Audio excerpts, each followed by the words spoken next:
Hey now, everyone, and welcome back to the show. This is Fast Forward. Today, Nora and I are here to talk to you all a little bit about the future of the U.S. presidency at this pivotal juncture in our nation's history.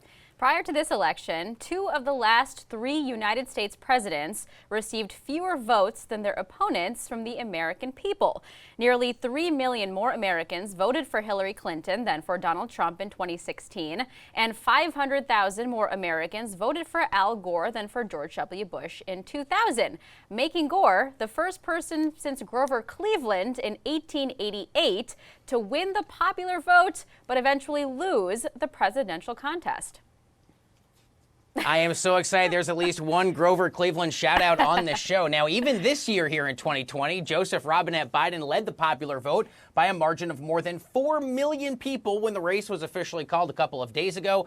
And by that time had already won a record 74 million popular votes, the most votes cast for any presidential candidate in American history. And yet it still took until 4 days after Tuesday's election to call this very tight race. Yes, there were many factors at play this year here in 2020, including a pandemic that made for a historic number of mail-in ballots and made those ballots a necessity. But the ultimate outcome of elections is becoming increasingly difficult to reconcile, due in part to a pesky thing known affectionately as the Electoral College. Affectionately or not, that is a big question. Here to discuss the future of the Electoral College and the nature of our governmental systems is Eileen Reavey, National Grassroots Director of National Popular Vote. Eileen, great to have you with us on the show today. Now, your organization, National Popular Vote, aims to create a popular vote for president through action in the states. What exactly does that goal entail? Yeah, thanks for having me. So the National Popular Vote Plan is a state-based reform of the Electoral College. So currently, states have the way to decide how they want to award their electoral votes however they want. Our bill says, states, let's come together and award our electoral votes to the National Popular Vote winner. Currently, 15 states and DC have already signed on to this plan, and we have 196 electoral votes committed to the plan. When states with 74 more electoral votes join the plan, we'll be at the magic number of 270. And so once we hit that threshold, our bill will go into effect because we'll have a guaranteed block of 270 electoral votes to the National Popular Vote winner, thus making every vote equal in our presidential elections for really the first time in our nation's history. So Eileen, getting to that magic number of 270 of those required votes, you mentioned there's 74 still left. What does it take to get to that point? And do you have an estimate on timing of when we might actually achieve that among the states? Yeah, absolutely. So it is our hope that this will be in effect by the next presidential election in 2024. In 2019, we had a record number of states join on, with 4 new states joining the compact. And we're going to be working very hard in a number of states in the upcoming legislative session and, in the years to come to ensure that we hit that 74. We have support for this all across the country, not just in the states that you might expect, but I work with volunteers in Pennsylvania, Florida, Texas, Alaska. Everyone across the nation wants this to be a reality because they recognize that it will make their votes equal in the presidential election for the first time. Eileen, I want to take a look at history for a second, just to give context on the Electoral College in the first place. We know the nation's framers thought that this group of elite, well-educated men would do a quote-unquote better job of deciding the president versus the nation, regular American voters who didn't have access to national information. Obviously, that is very, very different today. Why are some of those guidelines around why the Electoral College was created, why are those so irrelevant today? Yeah, so honestly, the way that the Constitutional Convention came to coming up with the Electoral College was a big compromise. It was one of the last things that they decided at the Constitutional Convention.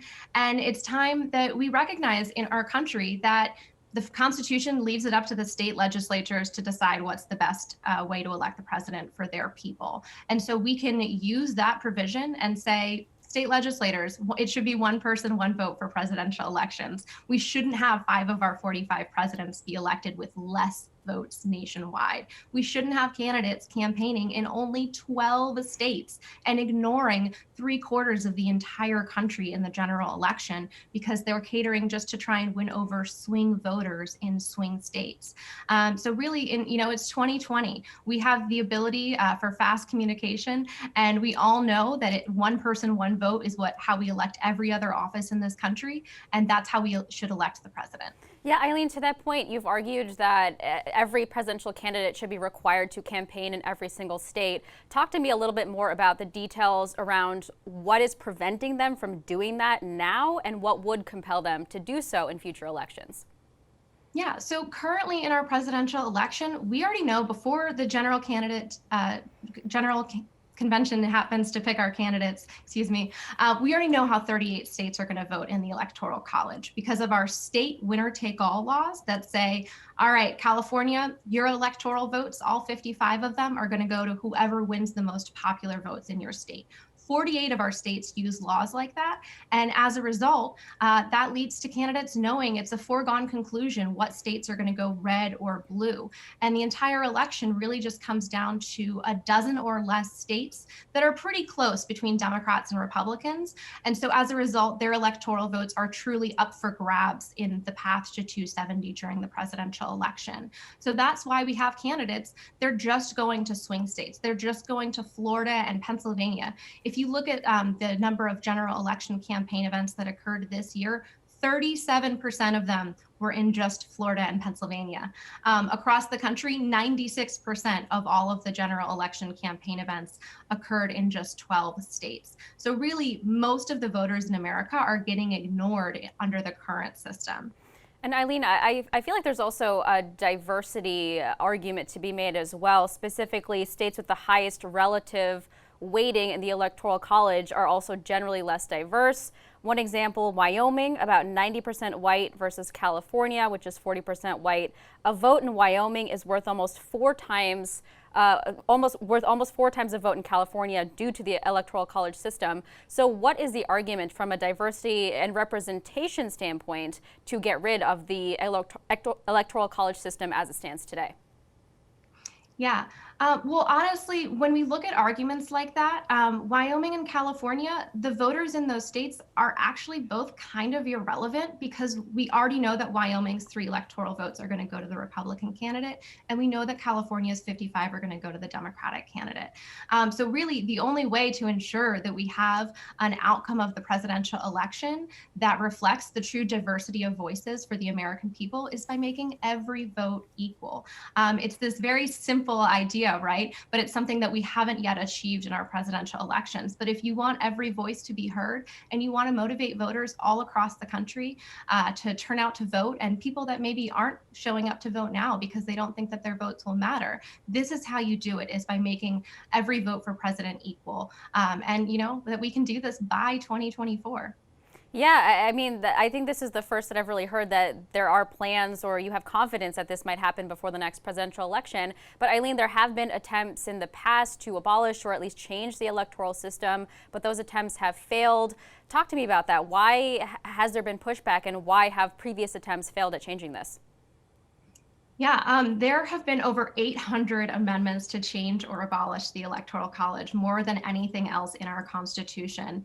And yet we still have it, right? It's something that has proven pretty resilient. The most recent attempt to get rid of the Electoral College was in the 1960s.